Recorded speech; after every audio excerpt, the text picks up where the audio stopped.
So we are approximately 15 lines from the top on Nun Zayin. The line starts with the word kuli. The line immediately after that begins with the word lahagiluyim. That would be more determinant. So what line was that? The line begins with kuli, and the line afterwards starts with the word lahagiluyim. And that's easier to locate.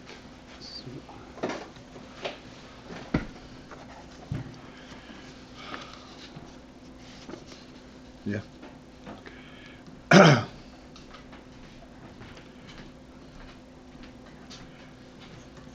We are still into the principle of makif,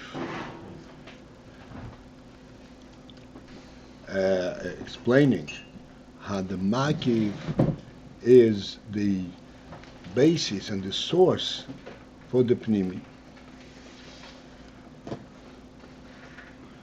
We explained it so far on two arenas. In the makif of the mashpia, that in order to be mashpia, seichel, oil seichel, he has to first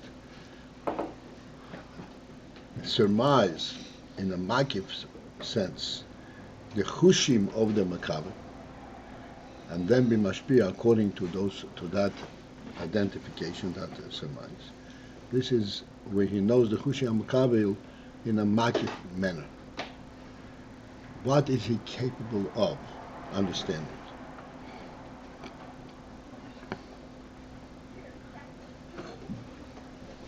This is kind of similar to what we said many times, that what is the real depth of koyach ha-chochmah? It is not what it understands. It is its sense that there is such a thing as a truth. On the basis of this recognition that there is such a thing as a truth, it begins to understand things in this chochmah level, non-graspable, just the reality itself. And so similar, it is the surmise of the Rav, how he surmises and senses the chushim of the makabel.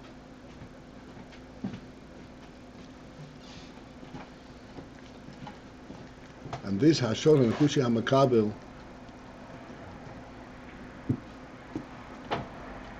is not of what the makabel actually knows, what experience he already had, because he wants to be mashpia to him something that he does not know, something that he did not experience.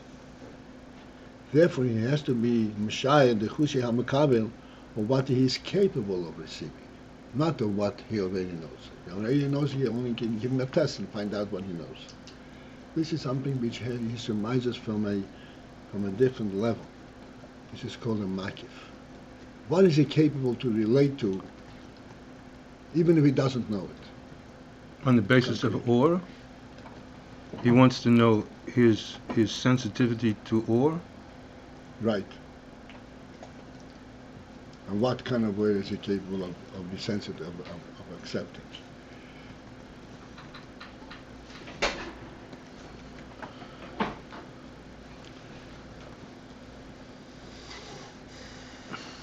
And this is where the pnimi, the hashpah pnimi is determined, and this is where it's essentially coming from. Meaning to say that this is where it's coming from. That essentially, as we said in the last couple of days, what the Rav is trying to be mashpia to the Talmud is this oil, so that the makabel will actually be able to relate and to grasp the oil, which is an ungraspable, intangible, and this is what he wants to bestow, to give him, to open up and to enable him to have.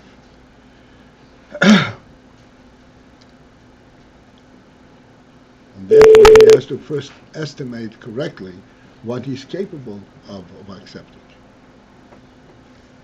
Because if he gives him that which he's not capable of accepting, one of two things will result. One is that he's going to miss the whole thing. He's going to miss the point, the oir. He will only take the tangible part of what the mashpia says to him, and that is,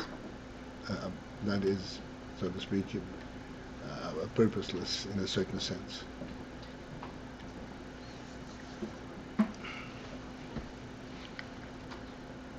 Like, for example, what's the difference when one learns from mashpia or one learns from a book on his own? The point of information you can get from the book.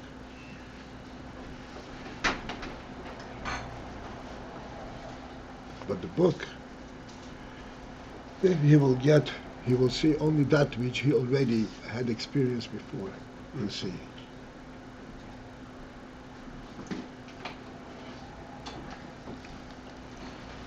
This is one of the, let's say, pitfall, possible source for error, because when he learns from a book, he will base his understanding on what he already understood before, and he will lump everything together. He will not notice that there is a nuance here that really is talking about something completely different, because he doesn't have that element, that exposure. So therefore, the Rav is giving him a complete. If it needs a Rav, means that it is an oil that he hasn't experienced yet, but he's capable of hearing it. And this is the responsibility. This is what the Rav has to estimate. I said either it'll bypass him completely, or he will take only the tangible part of what the Rav says, which is a useless thing. In order that the hashpah should be hashpah pnimis, this process of makif has to be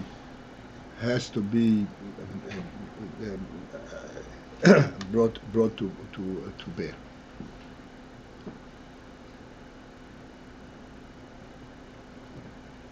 So that when mashpia is actually speaking and telling him his haseicha that he is trying to tell him,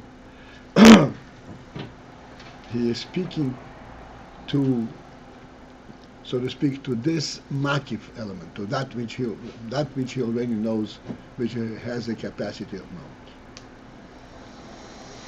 He's not speaking a truth on the general scale. He's speaking a truth to which the Talmud is capable of relating. Truth at his level.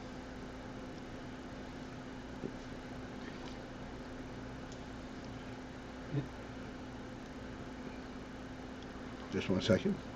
And then the Rebbe concludes that within that which a mashpia is a mashpia, there is going to be an element that he will understand fully, and there's going to be an element that will remain a makif. And actually, at first, the first step of his understanding it will be makif, will be close, will be in general. He will not immediately understand fully in grasp form that which the mashpia is a mashpia to him. At first, he will get it bichlolusi in general, and then he will be able to delve into it as the Rebbe says, to its depth and its truth. What is the basis? What is the mashpia telling me?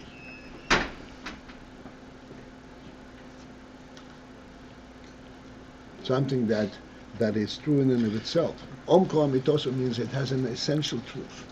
Not he's telling me a story. This is what happened. Like we say all the time. Breishis bora lekim v'shamayim v'sa'oretz. is not a historical tale.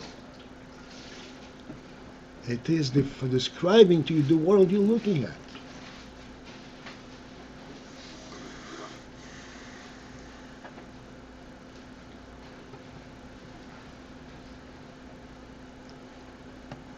But in order to see that this is in fact the world, one has to be misboinen in this.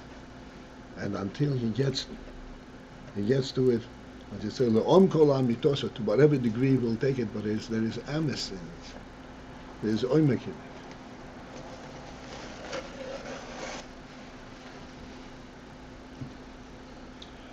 And then, still after that process, that he already has a grasp on it, still there is going to be some aspect of it that will remain b'makif, that he will not have a full grasp of.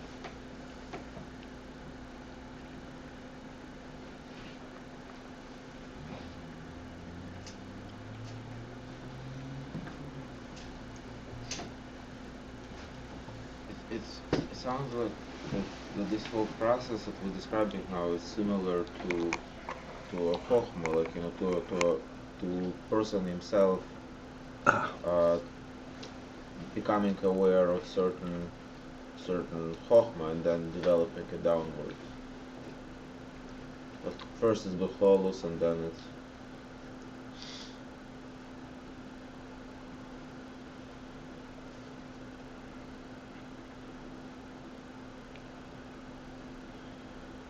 Yeah.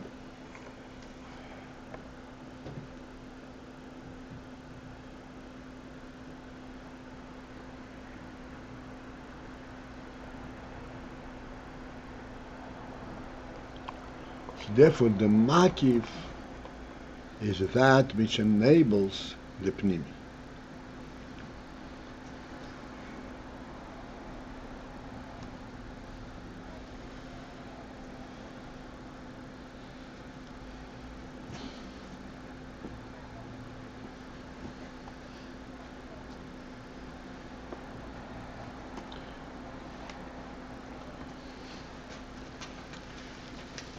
Yesterday night we already attempted to go to the bottom point of this. Just want to add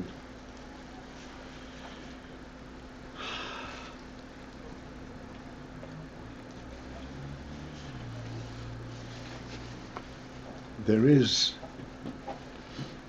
like we asked the question, animals, we all recognize that animals do not have that structure of makif and pnim. And yet animals also, so to speak, know things. Where is this knowledge from? If there is no makif, how do they know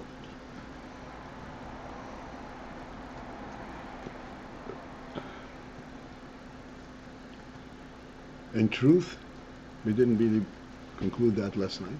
In truth, they don't know it. They know the effect of it. From personal experience, they know the effect of it, that if I walk into a wall, I'm going to get hurt. And he doesn't even know the fact that I'm going to get hurt. He's scared of the wall to start with, because he had that kind of experience. He doesn't know how come the wall is impenetrable.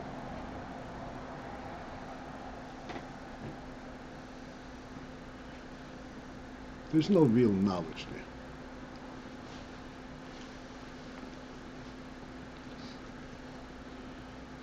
Human being has this intellect where he has the capability of knowing the reality itself. The reason you cannot walk through the wall is because of what the wall stands for. The reality of the wall.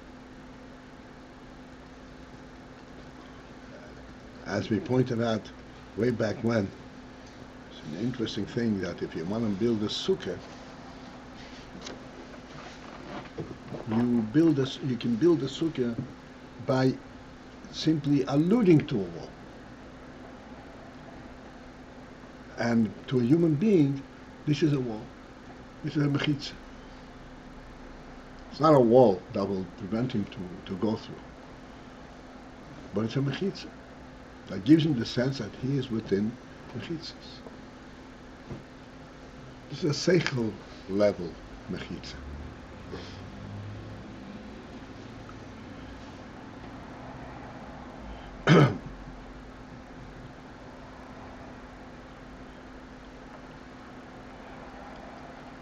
What is the basis of this seichel level mechitza? What enables him to relate to it as a mechitza? It is a makif principle. What is the makif principle? Makif principle, let's say in this example of the sukkah, is that there are different domains. There's my domain, there's his domain. Everyone has his domain, has his area. There is a common domain, and then there is the individual domain. Within the common domain, because that every individual has the right to establish, to be in this common domain, he can also establish, so to speak, a determinant domain. But the reason he can establish a determinant domain is because of his presence, of his right to be there. Because if there were a question about his right to be there, he would have to build a wall that cannot be broken through. That's why we say, loisignov, in the true sense, he doesn't have to be at you. He sit behind locked doors and grated windows. This is a private domain. Nobody, stay out. By right, you have to stay out. This is the principle. This is the makif principle that results in a pnimi. Yes, this is my home. I can really feel that I'm within a determinant area.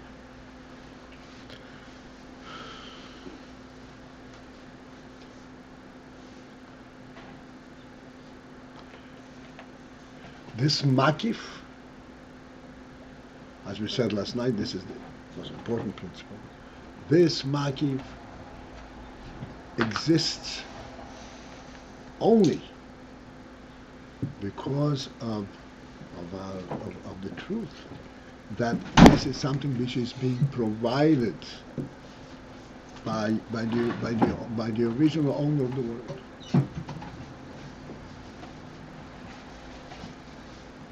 It's not something that I acquire by my effort. Therefore, there is an element in this makif that in fact can never become pnimi,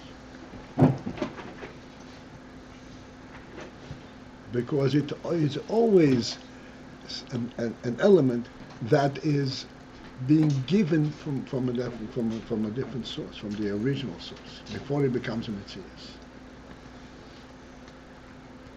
This is what we're saying, that even after he understands it, what he will not, but does not fully understand, it remained before us.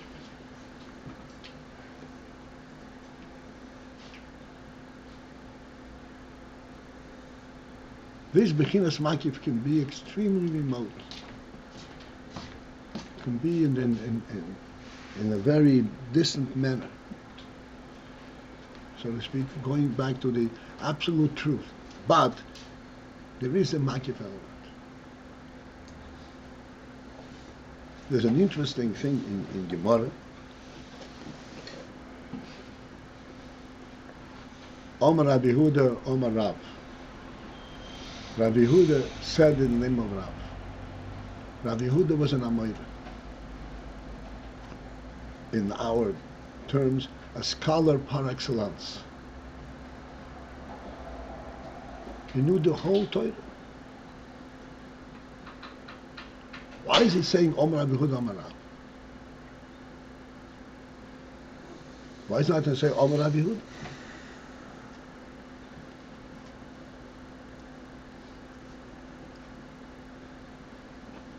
The explanation is, to Rabbi Huda himself, it is important that he heard it from Rav, even though he fully understands what he's saying. If he did not, he would not speak up.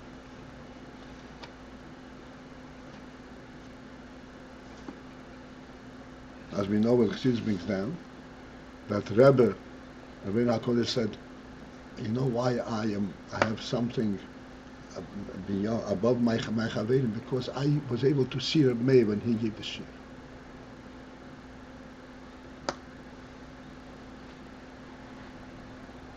Therefore, when I mention something from Reb Meir, it's vivid, it's living. The Reb Meir is sitting right there.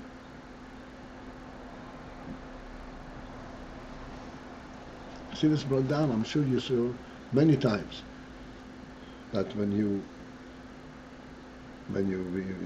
says that when you aim a shmua, yira bal hashmua ki lemi b'fon. When it says somebody says a shmua, something that he heard, he has to project like that the bal hashmua, that the source, the original saying, the Rav is standing in front of him.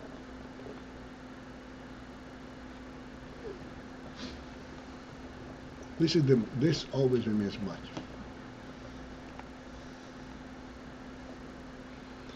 Okay, I felt that these are important things too. This that brings Geula to the world? What? Is that saying something in the name of brings the Geula? That's right. Why is that? That's what Geula is. Geula is bringing the original source down.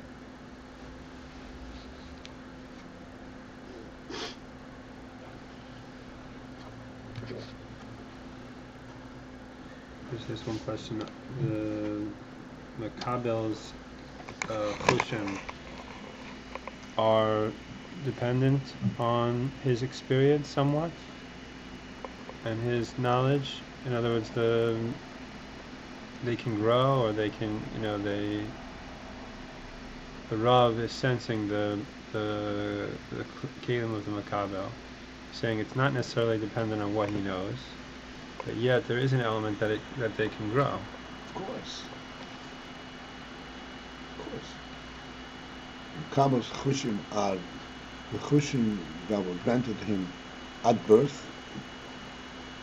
The koyach hanefesh. The Alter Rebbe sometimes says, goes all the way back and says, the reason that you cannot relate to this union is due to the source of your nefesh.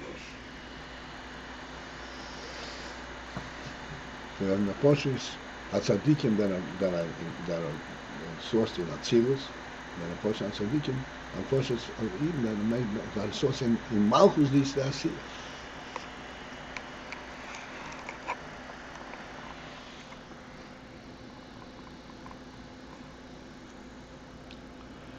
Okay, so we are, I said, on the line that begins with kuli, and it is the line above the word giluyim, and it's approximately 15 lines from the top. The similar Indian is in koya horotz.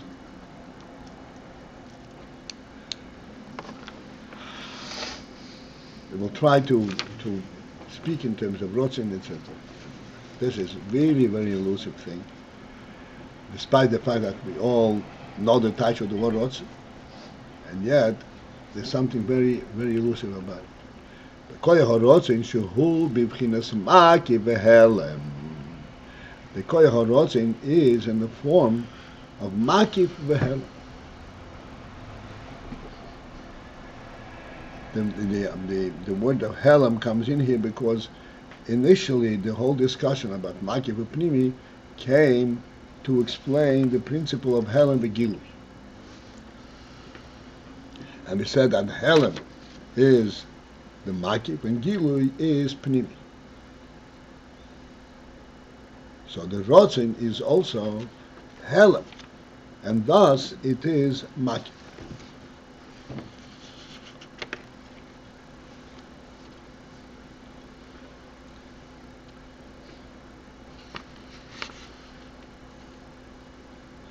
So this helm of the Rotze, Harei hu ikor hamokor lahagilui.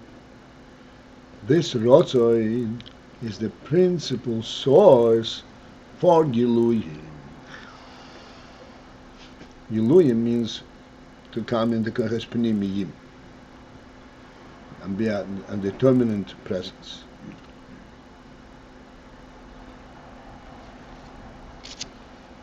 V'yiker ha'hischatshus hu behorotzoi. The principle of hischatshus, of novelty, is actually in the Rotze.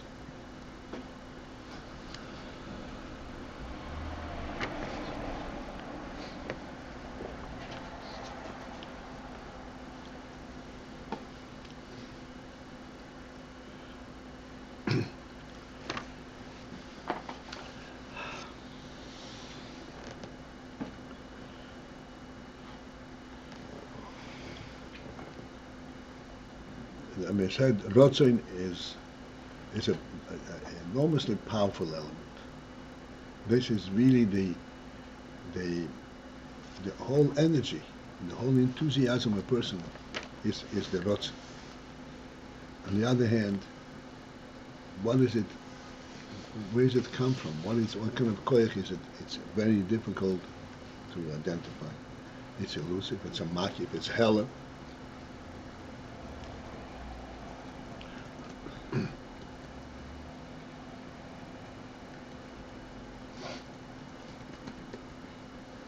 And thus, this is called Iken HaHischatshus Hu Behorotz. What is Hischatshus? Where is Hischatshus coming in? What does Hischatshus mean?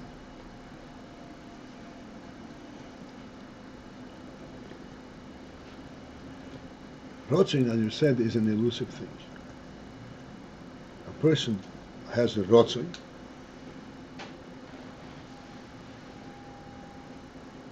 and he does not have an understanding where this Rotzin is coming from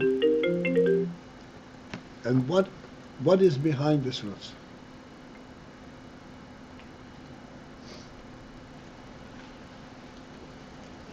This is why this Rotzin is called Hischatshus, because it is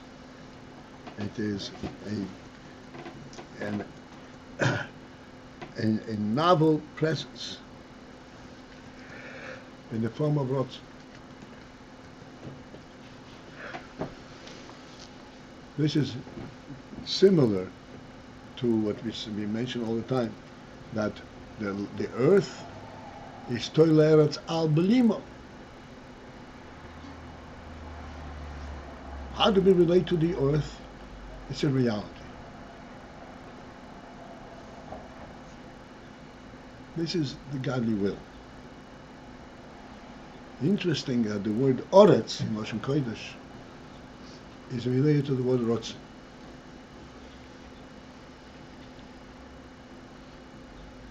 The phenomenal truth, presence of the earth, say it has a minerals, it has this, it is that it wants to fulfill the godly command.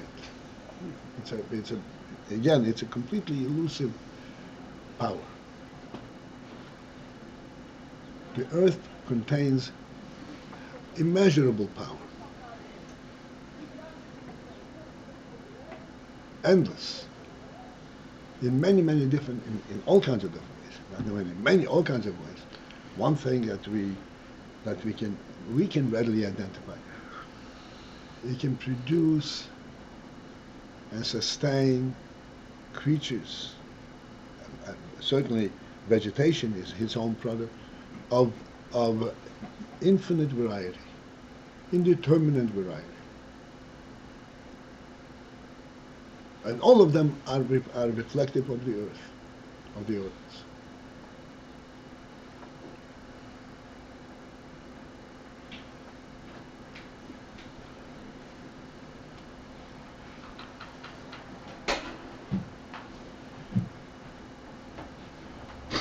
Thus, without even attempting, so to speak, to identify it because it's unidentifiable.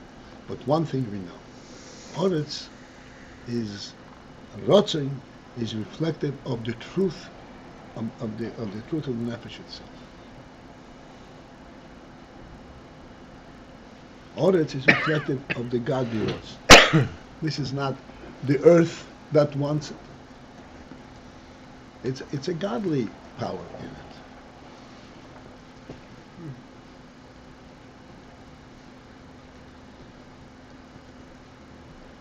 His chachus is the fact that it's representing something from the Maila. It's not. And it's called his chachus in the sense that this supreme truth, all of a sudden, it's identifiable. It's here. You can touch it. That's his chachus. In our terminology, what we use here, it comes into the realm of makif, right? Which before that it wasn't even that. You know it in a makif way. You cannot fully determine, understand it, but it's real. It came into being. No, I'm saying is hachos of it, like is hachos of it that it is makif. Like l'mayla min harotzim, there is no. It's not even. It can be even termed makif. Right.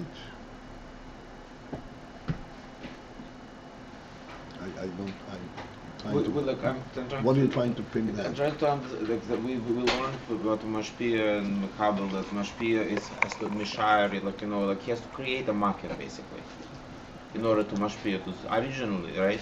So the rotzen we right now we say that it's a makif and helem, and it's his hachus. So what is mekudesh there, and what is a makif and what is a helem? So I'm trying to understand that like that before the rotzen there is no makif and no ischachos and no helem. It's beyond these terms.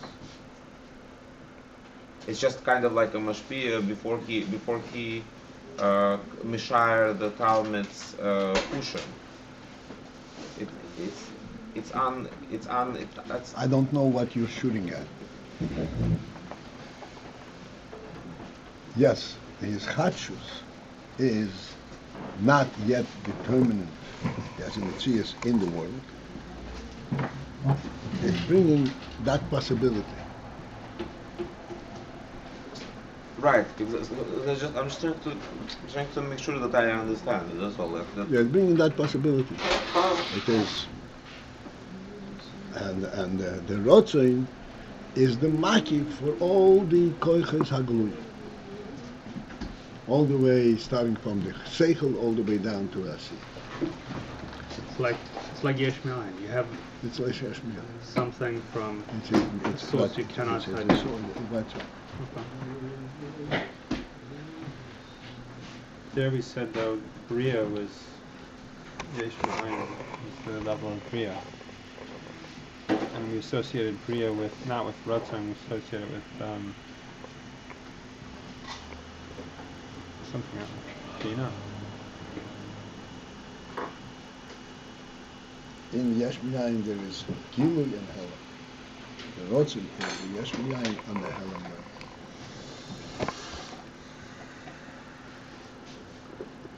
There's a different.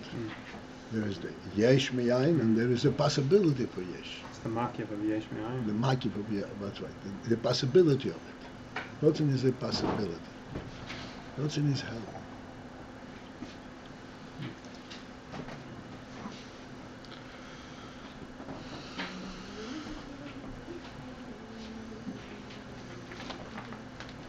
You cannot, and I said, we can't even determine what is it. What kind of koyach is this?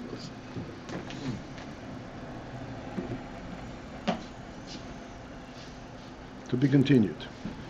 Have a great day. Good night, Yeah, we need to know some times. We need to know if there's a sponsor for the Shabbos for There bringing. is indeed. That's David. David Babinay? Yeah, and he's bringing the food And it's at Beis Levi Yitzchak. and the wine. And what time are we going to?